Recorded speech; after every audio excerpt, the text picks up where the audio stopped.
বহরমপুরের জয় হিন্দ শোভাযাত্রা ৩৫০ ফুট দীর্ঘ জাতীয় পতাকা হাতে সেনাবাহিনীর প্রতি শ্রদ্ধা জানাতে শুক্রবার ওই শোভাযাত্রার নেতৃত্ব দেন বহরমপুরের প্রাক্তন সাংসদ অধীর রঞ্জন চৌধুরী। ভারতীয় সেনাবাহিনীর বীরত্ব ও ত্যাগের প্রতি শ্রদ্ধা নিবেদন করতে শুক্রবার সন্ধ্যায় বহরমপুরের কংগ্রেস পার্টি একটি বিশাল জয় হিন্দ শোভাযাত্রার আয়োজন করে। বহরমপুর কংগ্রেস পার্টি অফিসের সামনে থেকে শুরু হওয়া এই শোভাযাত্রার নেতৃত্ব দেন বহরমপুরের প্রাক্তন সাংসদ অধীর রঞ্জন চৌধুরী।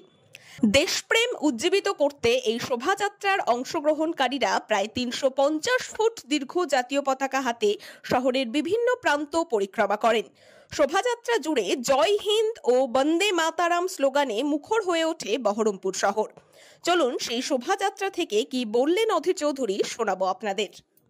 ভারতবর্ষের সামরিক বাহিনীর প্রতি আমাদের শ্রদ্ধা, তাদের প্রতি সম্মান, তাদের আত্মত্যাগকে স্মরণে রেখে আমরা আজ জয় হিন্দ যাত্রা এখানে করছি এবং এই জয় হিন্দ যাত্রার পরিসমাপ্তিতে আমরা সেনাবাহিনীর যারা কর্তা ব্যক্তি, যাদের সঙ্গে আমাদের পরিচয় আছে, যারা এই জেলার বা তার পাশের জেলার, তাদেরকে আমন্ত্রণ জানিয়েছি, তাদেরকে আমরা সম্মানিত করতে চাই।